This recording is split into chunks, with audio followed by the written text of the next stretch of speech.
Bonjour à tous et bienvenue sur Emotions to Change, la chaîne qui vous aide à mieux comprendre vos émotions pour changer votre vie. Je m'appelle Gilles Gressel et aujourd'hui on va voir ensemble la motivation. Alors la motivation c'est quoi? La motivation c'est tout ce qui nous motive à l'action, tout ce qui nous pousse à agir et à poser des actions concrètes dans notre vie pour avancer et obtenir des résultats. Il existe deux grands types de motivation, la motivation extrinsèque et la motivation intrinsèque. La motivation extrinsèque, c'est celle qui est généralement utilisée par les managers. C'est la carotte et le bâton. La carotte, souvent la promotion, le salaire. Et le bâton, ça peut être des sanctions disciplinaires ou simplement des critiques. Donc, généralement, cette motivation-là ne dure pas forcément dans le temps. Il faut la renouveler régulièrement. Et il faut savoir aussi que une promotion, au fur et à mesure du temps, elle est considérée comme acquise, comme normale, et donc elle arrête de motiver.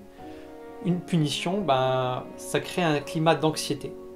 Et les personnes qui sont de tempérament anxieux et qui sont beaucoup motivées par cette source de motivation-là, sont très propices aussi pour vivre un burn-out.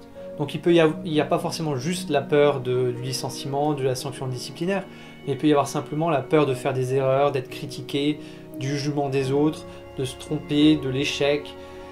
Tout un tas de peurs qui peuvent nous motiver à agir, mais qui, si elles sont la principale source de motivation, peut facilement mener à un burn-out, à des crises d'anxiété ou en tout cas à de l'anxiété chronique installée.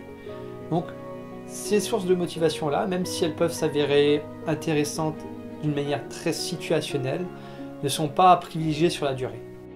L'autre source de motivation, c'est la source intrinsèque. C'est celle qui provient de l'intérieur, c'est celle qui motive naturellement les personnes à faire ce qu'elles font.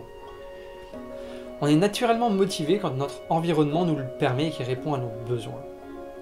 En fait, il faut comprendre que la motivation vient naturellement quand on répond à nos besoins.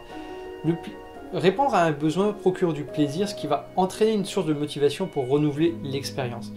Donc en fait, si on arrive à avoir un travail qui réponde à nos besoins, qu'on arrive à créer un environnement où nos besoins sont répondus d'une manière régulière, on arrivera alors à être motivé sur la durée.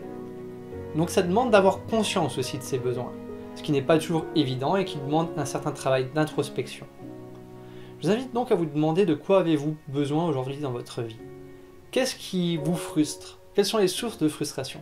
La frustration est généralement liée à un besoin non répondu. Prenez le temps d'y réfléchir. Si cette vidéo vous a plu, n'hésitez pas à le dire dans les commentaires, à la partager, à la liker. Je vous remercie et vous dis à demain pour une prochaine vidéo.